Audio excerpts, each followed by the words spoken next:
Donc on va voir aujourd'hui un nouveau chapitre sur la programmation en langage Python qui va parler du traitement des fichiers texte en langage Python. Alors, on sait très bien que, on a dit plusieurs fois, en informatique, les programmes et les données manipulées par ces programmes sont enregistrés dans la mémoire vive de l'ordinateur. Donc chaque programme qui veut s'exécuter, il a besoin d'accéder à la mémoire. Donc ces programmes et ces données qui sont enregistrés dans la mémoire, ils sont par conséquent perdus si le programme est arrêté pour une raison ou une autre, soit d'une manière intentionnelle, si l'utilisateur arrête ses programmes d'une manière volontaire, soit d'une manière involontaire. Il faut donc trouver un moyen pour pouvoir les sauvegarder, pour pouvoir accéder à ces données à chaque fois que l'on veut. Donc le moyen, bien la méthode que un ordinateur propose, c'est l'utilisation de ce qu'on appelle les fichiers. Donc les ordinateurs, ils stockent les données dans des fichiers. C'est quoi un fichier? Donc un fichier, c'est un support physique, c'est un support permettant de stocker de manière quasi permanente. Pourquoi on dit quasi permanente? Parce que on peut perdre un fichier, je sais pas, un moyen 100% sûr qu'on peut perdre un fichier si un virus attaque notre ordinateur ou bien pour une autre raison, il y a un moyen de perdre ce fichier. Donc c'est pour ça qu'on dit que le stockage il se fait de manière quasi permanente. Donc on stocke de manière quasi permanente un type donné d'informations. Ça peut être des chiffres, des textes, plein d'informations. Un fichier, il est identifié par ce qu'on appelle son nom, ou bien son chemin d'accès. C'est généralement le chemin d'accès plus le nom du fichier plus son extension. On distingue deux types de fichiers dans un ordinateur. Il y a ce qu'on appelle les fichiers texte. Ce sont des fichiers contenant du texte et éditables par un logiciel de traitement de texte. Un fichier contenant un programme source Python, c'est un fichier texte. Un fichier d'extension TXT, c'est un fichier texte. L'extension CSV et plein d'autres extensions sont des fichiers de type texte. Il suffit d'ouvrir un éditeur de texte et d'essayer d'ouvrir ces fichiers. Si vous arrivez à voir leur contenu, il s'agit bien de fichier texte. Le deuxième type de fichier sont les fichiers binaires. Un fichier binaire, il contient des enregistrements ayant une structure spéciale. Cette structure, elle est définie par la personne qui a créé ce fichier. Donc, ce sont des fichiers éditables par des programmes spécialisés, comme par exemple les images, les sons, les vidéos, les fichiers Excel, les fichiers PDF, et plein d'autres types de fichiers. Donc, dans ce chapitre, on va pas traiter ce type de fichier, on va uniquement parler des fichiers de type fichier texte. Ceci nous amène à parler des types de schémas qui existent sur un ordinateur. Donc le fichier peut être défini à travers ce qu'on appelle son schéma absolu. C'est un schéma qui commence par une lettre de lecteur, c'est-à-dire une racine. Parfois on l'appelle schéma complet. Donc il commence par une lettre de lecteur, une racine, par exemple D, C, F, ce que vous voulez, suivi par deux points. Le premier caractère du schéma, il commence par une racine de ce type. On parle de schéma absolu. Il permet d'accéder à un dossier ou au fichier, quel que soit l'endroit courant. C'est-à-dire quel que soit l'endroit à partir duquel on appelle cette adresse. C'est comme si on peut, par analogie, dire que le schéma absolu, c'est comme l'adresse postale exacte d'une personne, par exemple. Vous pouvez aller à un endroit précis à partir de son adresse postale, quel que soit l'endroit où vous vous trouvez. Le deuxième type de chemin, c'est le chemin relatif. Un chemin relatif fait référence à un emplacement qui est relatif à un répertoire courant. C'est-à-dire c'est en fonction de l'endroit où on se trouve. C'est comme si, par analogie également, si vous voulez aller à partir d'un endroit, mais vous n'avez pas l'adresse exacte, mais vous avez un itinéraire à choisir. On parle de chemin relatif. Généralement, c'est chemin relatif ou bien absolu.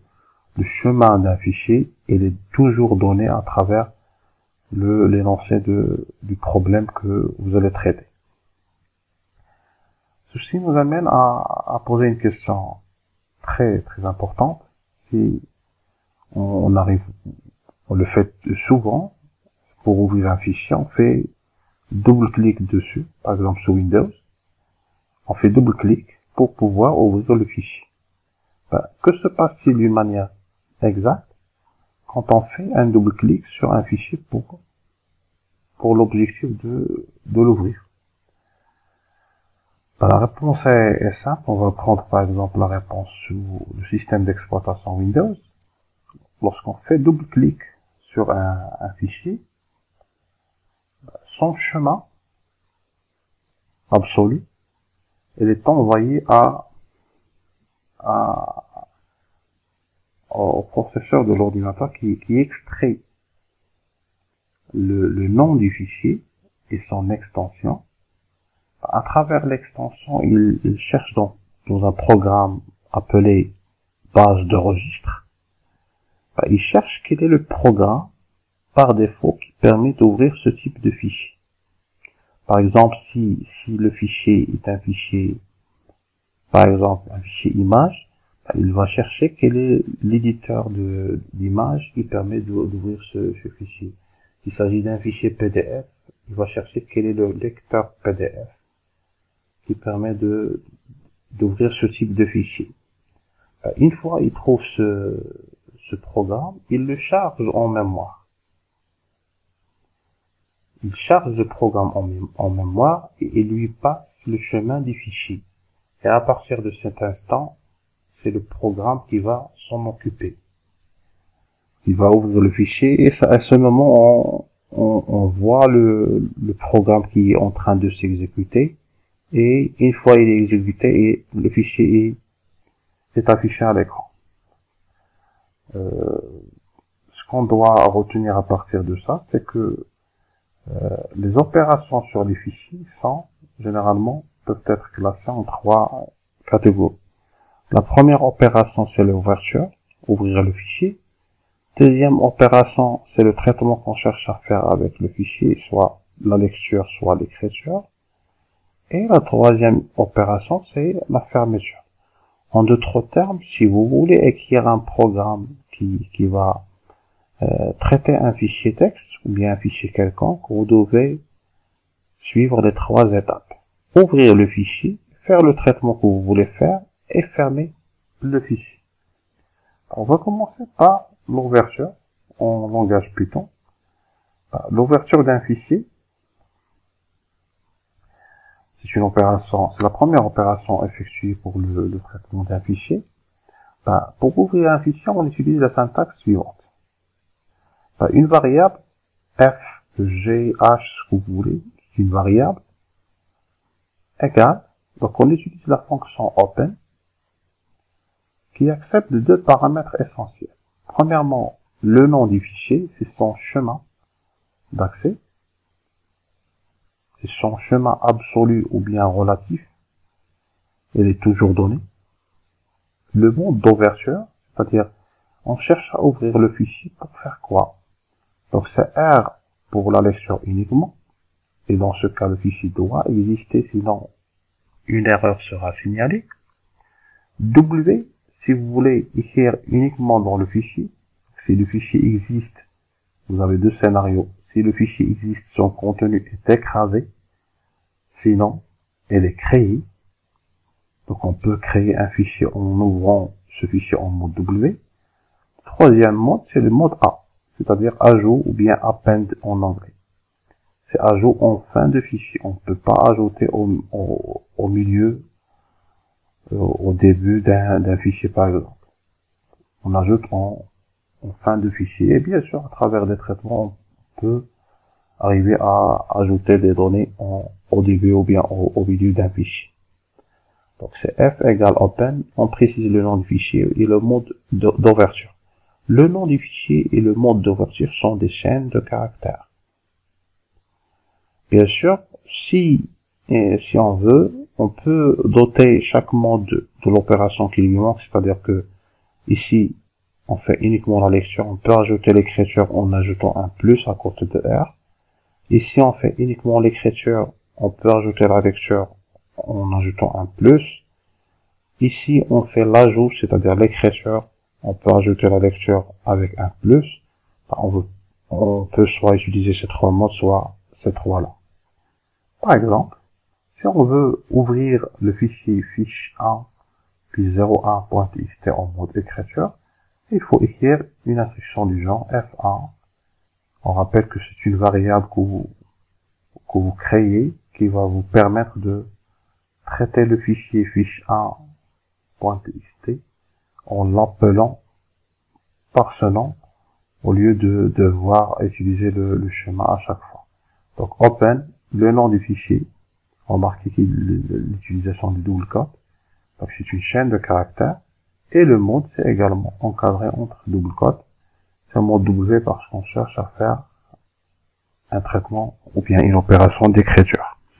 Donc si on veut un deuxième exemple, on veut ouvrir le fichier t2./dossier01/fichier.txt en mode lecture, f2 égale open et on précise le chemin puis le mode de lecture, c'est-à-dire R. Ici vous remarquez que on a utilisé double anti-slash au lieu de simple anti-slash. Donc c'est ce qu'il faut faire si vous voulez donner le chemin d'un fichier, utilisez double anti-slash ou bien vous utilisez un seul slash et non pas un seul anti-slash.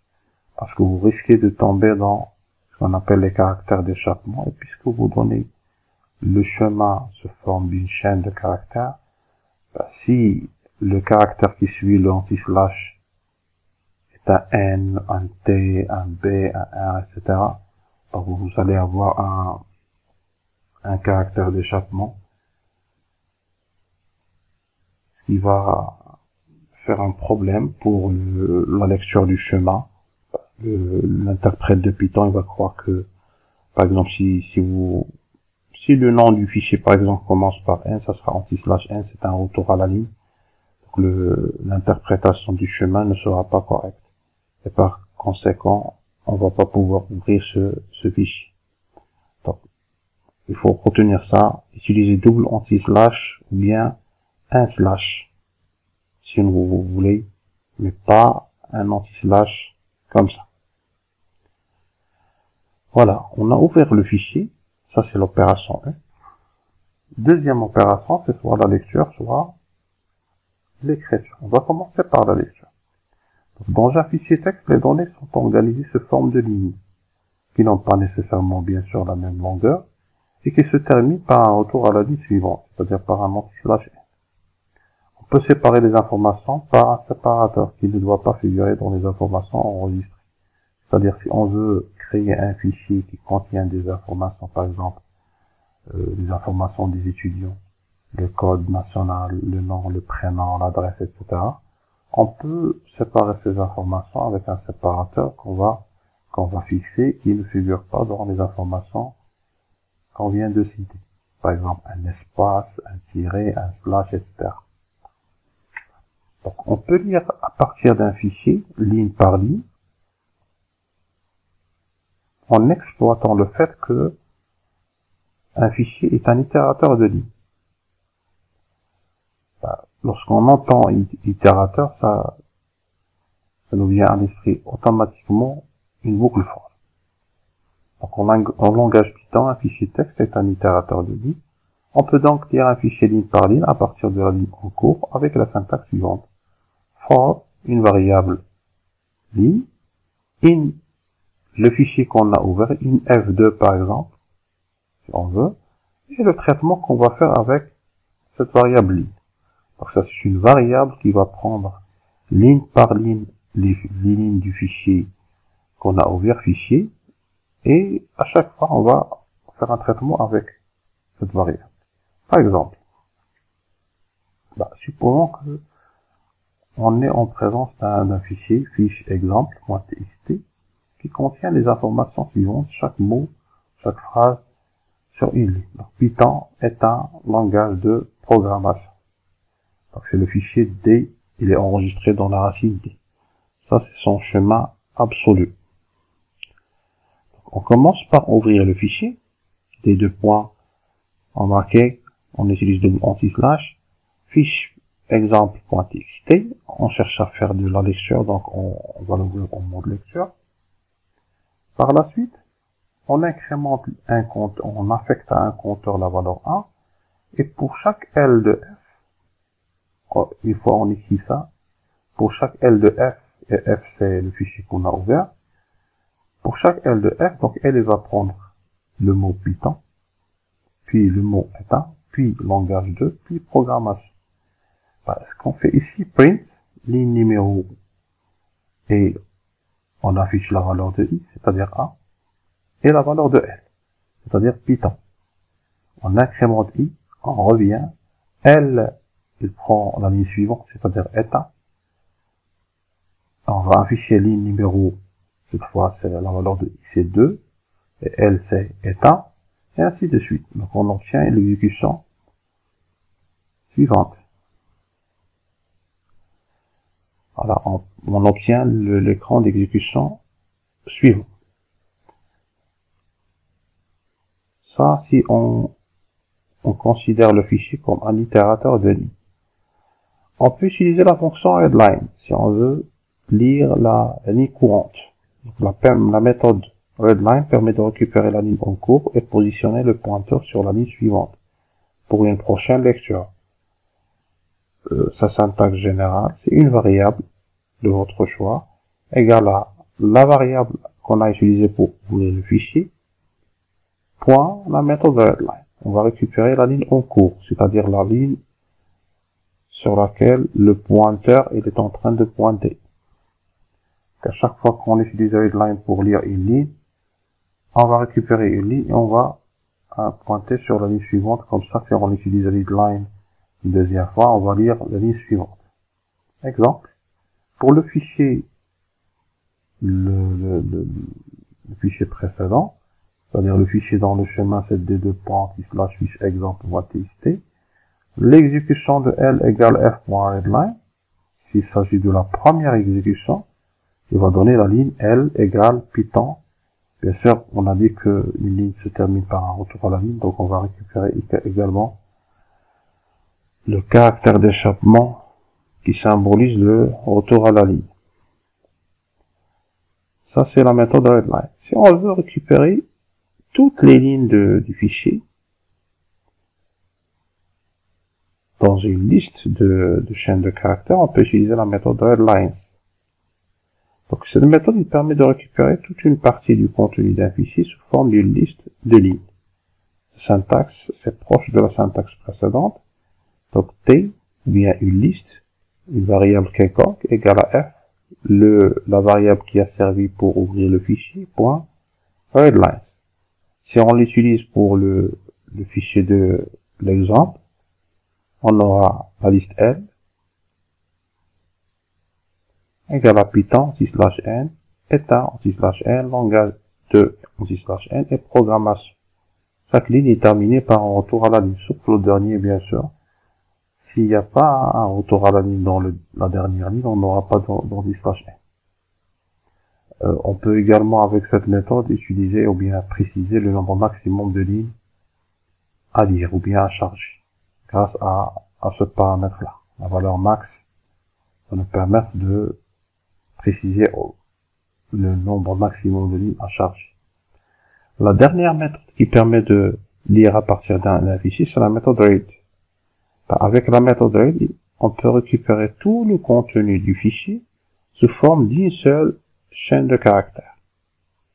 Donc, on écrit ch1 égale à f.read, ou bien ch2, une autre variable, égale à f.read de max si on veut préciser le nombre maximum de caractères à charger. Exemple, si on ouvre le fichier d2.fiche exemple.txt en mode lecture, ch1 est égal à f.read, et ça va permettre de récupérer tout le contenu du fichier, bien sûr, sous forme d'une chaîne de caractères, en remplaçant les pseudolines par le caractère d'échappement anti/f. ch2 est égal à f.read de 10, il va permettre de récupérer 10 caractères à partir de notre fichier. Voilà pour la lecture à partir d'un fichier. Bien sûr, il n'en a qu'à faire. Si vous exécutez ces 3 lignes dans le même programme, vous allez voir que ch2 est vide. Parce qu'une fois on a fait la lecture de notre fichier, le pointeur il va pointer sur la dernier caractère de notre fichier. Si on cherche à lire à partir de ce fichier avant de terminer notre travail, vous allez voir que le pointeur il ne va rien amener. Un conseil, exécutez cette ligne dans un programme et celle-là dans un autre programme à part, si vous voulez avoir le résultat de l'exécution.